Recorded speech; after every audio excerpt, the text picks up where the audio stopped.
E se a igreja brasileira, e se eu e você estivéssemos usando muleta espiritual até agora? Porém, chegou o tempo que essa muleta foi removida e teremos que andar com as próprias pernas. Paz do Senhor, bom dia, seja bem-vindo a mais um Devocional. Como eu já tinha falado ali nos stories do Instagram, hoje vamos falar sobre muleta espiritual.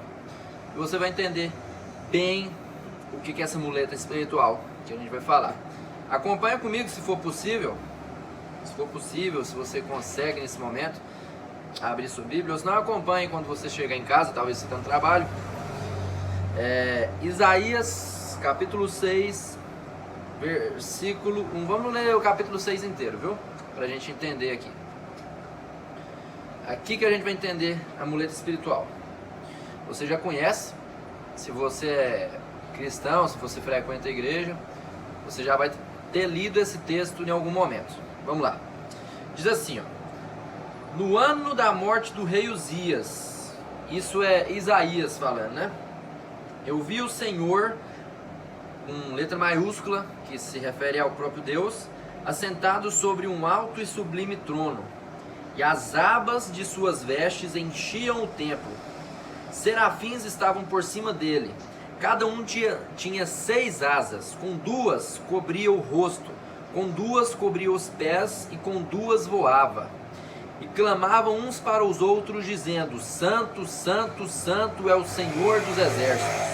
Toda a terra está cheia da sua glória. Os umbrais das portas se moveram com a voz do que clamava, e o templo se encheu de fumaça. Então eu disse: ai de mim, estou perdido, porque sou homem de lábios impuros e habito no meio de um povo de lábios impuros. E os meus olhos viram o Rei, o Senhor dos exércitos. Então um dos serafins voou para mim, trazendo na mão uma brasa viva que havia tirado do altar com uma pinça. Com a brasa tocou a minha boca e disse: eis que esta brasa tocou os seus lábios, a sua iniquidade foi tirada, e o seu pecado foi perdoado. Versículo 8: depois disso, ouvi a voz do Senhor que dizia: a quem enviarei e quem há de ir por nós? Eu respondi: eis-me aqui, envia-me a mim. Então ele disse: vai e diga a este povo: ouçam, mas sem entender, vejam, mas sem perceber. Torne insensível o coração deste povo, endureça-lhe os ouvidos e feche os olhos deles, para que não venham a ver com os olhos, ouvir com os ouvidos e entender com o coração, e se convertam e sejam curados. Então eu perguntei: até quando, Senhor? Ele respondeu: até que as cidades estejam em ruínas e fiquem sem habitantes, as casas fiquem sem moradores e a terra esteja em ruínas e devastada. E o Senhor, com letra maiúscula, Deus, afaste dela o povo, e no meio da terra sejam muitos os lugares abandonados. Mas se ainda ficar a 10ª parte dela, tornará a ser destruída, como o terebinto e como o orvalho, dos quais, depois de derrubados, ainda fica o toco. Assim a santa semente será o seu toco. Você conseguiu entender a profundidade desse capítulo que a gente acabou de ler? Já começa dizendo que o rei Uzias morreu. Você com certeza já escutou isso na pregação. Então, rei Uzias morreu. Quem foi rei Uzias? Por que era tão importante já colocar o rei Uzias aqui no começo do capítulo? No ano em que o rei Uzias morreu. Vamos entender um pouquinho quem era rei Uzias? Rei Uzias foi um rei maravilhoso depois do reinado de Salomão. Foi um rei que não foi culpado, não foi condenado por corrupção, muito pelo contrário, foi um rei muito bem reconhecido pelo povo, um rei que o povo amava, um rei que viveu ali no tempo do profeta Isaías, do profeta Amós. É um rei que estava a favor dos profetas, E ele reinava no reino do sul, que era o reino de Judá. E o reino do norte era o reino de Israel, estava dividido em dois. E foi o reino mais próspero já visto após o período de Salomão. Após o reinado de Salomão foi o reino mais próspero, o reino de Uzias. Foi o reino mais próspero. Ele reinou em Jerusalém, só para você entender, entre 792 a.C. e 740 a.C., porque era em datas decrescentes, né, antes de Cristo. O rei Uzias era filho do rei Amazias. O nome Uzias significa Jeová é a minha força. Olha o nome do cara. Jeová é a minha força. Vamos comparar com o líder que a gente tem aqui. Você já sabe o líder do Brasil, né? Que o nome dele tem um significado também. O nome Uzias significa Jeová é a minha força. Em algumas passagens bíblicas, o rei Uzias também é chamado pelo nome Azarias. Viu? Então esse é o rei Uzias. A Bíblia não enfatiza bem, não é algo que ela quis abordar, porque se a Bíblia não abordou é porque está incompleta, não, é porque não era necessário abordar, ok? Mas ele foi um rei tão importante que já começa o capítulo falando no ano que o rei Uzias morreu. Começa falando que o rei Uzias morreu. Quem era rei Uzias para Isaías, para os profetas daquela época? Era a amuleta espiritual deles. Era uma amuleta para eles. Tem pessoas que até dizem que rei Uzias, por mais que ele era alguém que era a favor dos profetas, chegou um tempo ali que ele entrou alvoroçado no templo.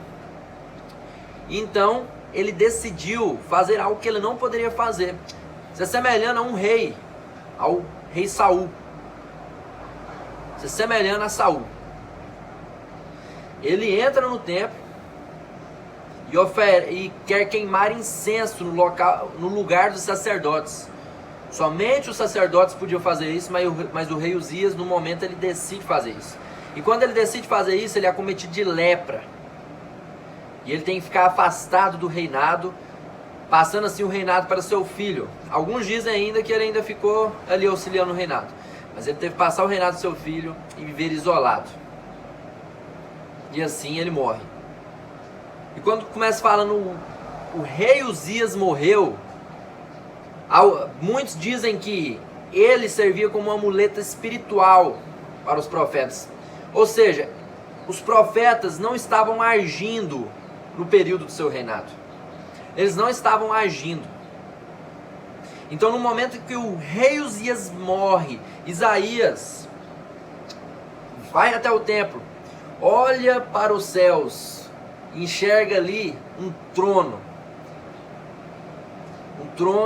que estava ocupado, o trono dos céus que estava ocupado, o trono da terra, o trono do período dele, ali onde que ele estava habitando, estava vazio, porque o rei tinha acabado de morrer, o rei que eles tanto amavam tinha acabado de morrer.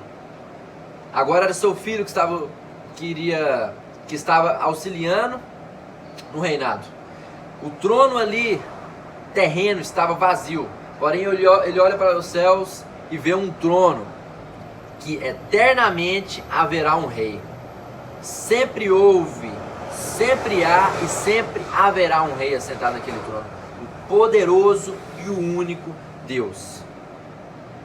E então ele se encontra com um anjo que traz uma brasa até a boca dele, fala que os pecados deles, o pecado dele foi perdoado, que ele estava sendo purificado. Ele escuta a voz do Senhor dizendo: a quem enviarei? Quem há de ir por nós? Então ele grita: eis-me aqui, envia-me a mim. Então o Senhor começa a falar para ele que vai endurecer o coração do povo, que trará ruína sobre o povo, sobre as cidades. Você está conseguindo entender? Você está conseguindo entender aqui? Vamos pensar bem? Nos últimos 4 anos, qual foi o posicionamento da igreja? Muito frio, um posicionamento hiper frio. Eu sou cristão e eu estou me colocando nisso também. Um posicionamento hiper frio que a gente só estava preocupando em ter o templo legal, trazer pessoas conhecidas para o templo, sejam eles cantores, sejam pregadores, sejam teólogos, trazer essas pessoas. A igreja estava parada em relação ao evangelismo, ela ainda está parada em relação ao evangelismo, em relação a missões, diminuiu muito. Então foi um momento de calmaria. A igreja não estava sendo perseguida, então a igreja estava em paz, estava tranquila, não estava se preocupando com o evangelismo, com muitas ações. Isso comparando com a igreja lá atrás. A igreja lá atrás, os pregadores estavam evangelizando em todos os locais. Ah, eu não prego no púlpito, então eu prego nas praças. Então eu prego na onde eu tiver a oportunidade de pregar. Aonde eu tiver a oportunidade, onde que minha voz for possível falar, ali eu estarei ministrando a palavra de Deus. E esses últimos 4 anos foi um tempo que a gente não esteve assim. Porém, agora a gente olha, se fôssemos parafrasear, diríamos assim: no ano em que, nas eleições do Brasil, aplicando o nosso contexto, o presidente que apoiava o povo cristão perdeu as eleições, no ano em que aconteceu isso, nós iremos olhar para o céu. Nós olhamos para o céu. Você pode olhar para o céu agora, que o trono dos céus está e sempre permanecerá ocupado por um Deus poderoso que me amou de tal maneira, que amou você de tal maneira, para entregar seu único filho para morrer em nosso lugar, perdoar os nossos pecados. Porém, esse é um período que a voz do Senhor está gritando: a quem enviarei? Quem há de ir? Quem há de anunciar? Quem há de pregar? Quem há de repreender o povo? Repreender, não é só pregar o amor, repreensão. Quem há de repreender? Quem há também de consolar? Quem há de guiar o povo, pastorear o povo verdadeiramente? Quem há? É o momento do verdadeiro cristão. Espero que você que está escutando, dizermos: eis-me aqui, envia-me a mim. E assim receber a unção, e assim receber de Deus o que precisamos fazer, o que precisamos anunciar. Nós precisamos anunciar que Cristo morreu no nosso lugar, perdoou os nossos pecados,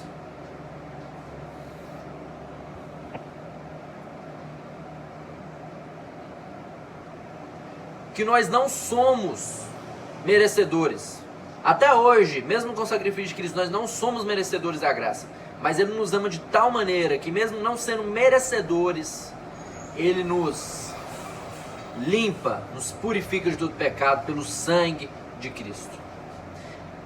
Essa é a muleta espiritual que nós estávamos usando durante esses 4 anos. E o momento que a muleta espiritual caiu de nossas mãos chegou. Agora não tem mais muleta espiritual. Agora é o momento do cristão ser cristão de verdade, do evangelista ser evangelista de verdade, do pregador ser pregador de verdade, do missionário ser missionário de verdade, do pastor voltar a repreender, voltar a guiar o povo, porque vai ter 2 opções. Se a perseguição vier, que tem uma enorme chance de vir, uma perseguição enorme vir, como a gente nunca viu no Brasil, vamos ter 2 opções. Vamos não, eu não vou participar disso, nem você, em nome de Jesus.